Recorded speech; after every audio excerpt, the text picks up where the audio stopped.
Hello friends, നമ്മൾ north Wales പോയാലും എന്തെല്ലാമാണ് കരുതിയത്, എന്തെല്ലാമാണ് അവിടുന്ന് കഴിച്ചത് എന്നാണെന്ന് കാണിക്കുന്നത്.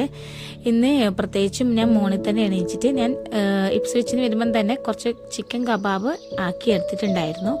അതൊന്നും കൂടി ചൂടാക്കി എന്നിട്ട് ഞാൻ വിചാരിച്ചു ഉച്ചക്കത്തേക്ക് അതൊരു റാപ്പാക്കി എടുക്കാം. കാരണം ഉച്ചക്കത്തേക്ക് നമ്മൾ ട്രാവൽ ചെയ്യുമ്പോൾ നമ്മൾ വിചാരിച്ച പോലെ ഫുഡോ കാര്യങ്ങളോ ഒന്നും അവൈലബിളായി കിട്ടണമെന്നില്ല.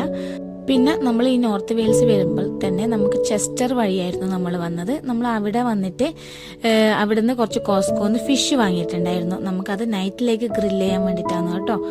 അങ്ങനെ ഇതേപോലെ റാപ്പാക്കി ഇതേപോലെ 4 റാപ്പാണ് നമ്മൾ ഉച്ചത്തേക്ക് ലഞ്ചിന് എടുത്തത്. പിന്നെ നോർത്ത് വെയിൽസ് പോകുമ്പോൾ നമുക്ക് നമ്മളതായ ഫുഡെല്ലാം കിട്ടാൻ ഇത്തിരി ബുദ്ധിമുട്ടാണ്. പോകുമ്പോൾ നമ്മൾ ഇതേപോലെ കരുതിയാൽ നമുക്ക് എളുപ്പമാണ്. പിന്നെ ബ്രേക്ക്ഫാസ്റ്റിന് എഗ്ഗ് ബുൾസയും പിന്നെ നമ്മൾ ഇതേപോലെ സാധാരണ ടോസ്റ്റിലാക്കി എടുക്കുകയതിന് കേട്ടോ. പിന്നെ നമ്മൾ കോസ്കോന്ന് വാങ്ങിയ ഫിഷ് ഞാൻ രാവിലെ തന്നെ ക്ലീൻ ആക്കി മസാല പെരക്കിയിട്ട് നമ്മൾ ഫ്രിഡ്ജിൽ വെക്കുക ചെയ്തത്. താഴിലല്ല, ഫ്രീസറിലല്ല, ഫ്രിഡ്ജിൽ. കാരണം അന്നേരം നമുക്ക് നൈറ്റിൽ വന്നാൽ ഗ്രില്ല് ചെയ്ത് കഴിക്കാമല്ലോ. അങ്ങനെയാണ്. പിന്നെ അതേപോലെ ടോസ്റ്റലാക്കി പീനട്ട് ബട്ടർ ഞാൻ കരുതിയായിരുന്നു. അതാണ് നമ്മൾ ബ്രേക്ക്ഫാസ്റ്റ് ആയിട്ട് കഴിച്ചത് കേട്ടോ. കുട്ടികളും ഹെൽപ്പ് ചെയ്തായിരുന്നു, അവർക്ക് ഒരു എൻജോയ്മെൻ്റ് ആയിരുന്നു. അങ്ങനെ ഇത് കഴിച്ചു. നമ്മൾ അവിടുന്ന് മോർണിംഗ് ഒരു 9:30 10 o'clock ആകുമ്പോഴാണ് നമ്മൾ കറങ്ങാനായി ഇറങ്ങിയത്. അപ്പോൾ താങ്ക് യു ഫോർ വാച്ചിങ്.